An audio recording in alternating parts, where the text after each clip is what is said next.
Hello केम छो बधा मजामां बधाने मारा जय श्री कृष्ण।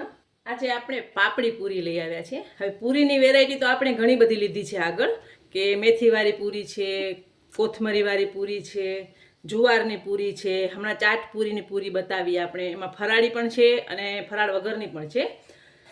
तो आजे आपणे पापड़ी पूरी लई आव्या। पापड़ी पूरी एटले हवे आ तमे चा साथे, दહીં સાથે, કોઈ પણ અથાણા સાથે સર્વ કરી શકો છો। પણ ક્યારે પણ તમને એવું થાય કે ભેલપૂરી બનાવી છે કે ભેળ બનાવી છે કે ચાટ પાપડી ચાટ બનાવવું છે, કાંઈ પણ બનાવવું હોય તો આ પૂરી કામ આવે છે। તો આપણે એ પૂરી આજે ઘરે બનાવીએ। એકદમ ઇઝી અને સરસ બની જાય છે। એના માટે મેં ચણાનો મેંદો લીધું છે, 2 ચમચી ચણાનો લોટ લીધું છે।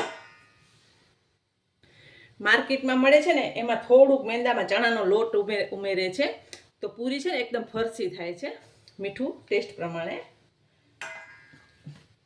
અને તેલનું મોણ આમાં સરખું જોઈએ છે। અને સાઈડમાં મેં તેલ ગરમ કરવા પણ મૂકી દીધું છે, કેમ કે મેંદું છે ને એટલે મોણ આમાં સરખું લેવાનું।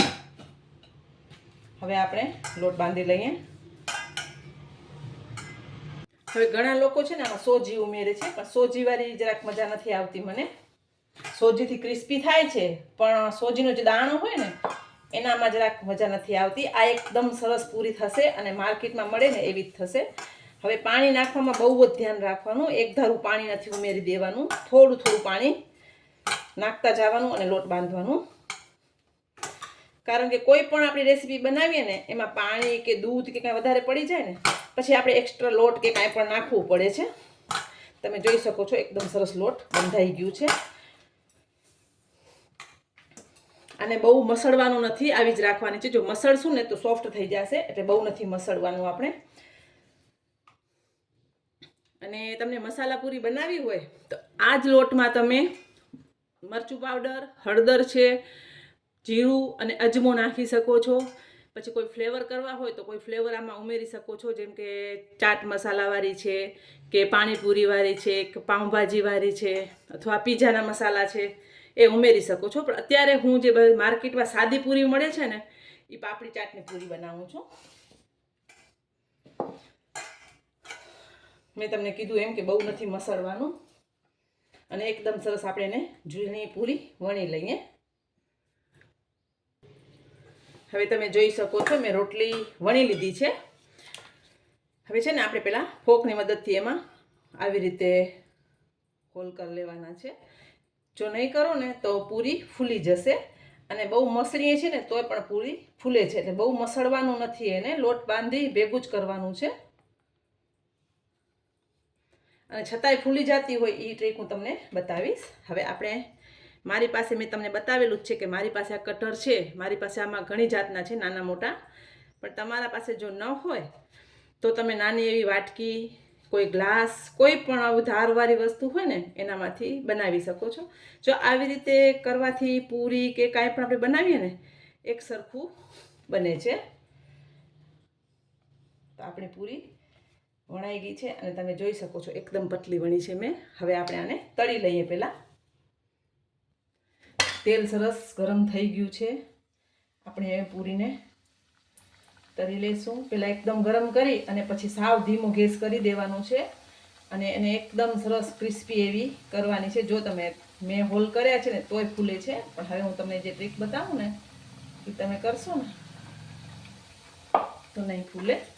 હવે જે પૂરી છે ને એને આવી રીતે થોડીક વાર દબાવી લેવાની। જો દબાવવાથી પૂરી દબાઈ જશે અને ફૂલશે પણ નહીં।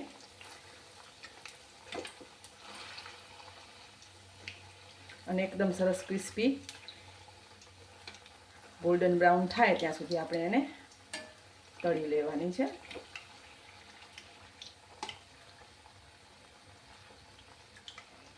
બે ત્રણ વાર આવી રીતે પલટાવી અને દબાવીને કરશો ને તો પૂરી એકદમ સરસ ક્રિસ્પી થઈ જશે।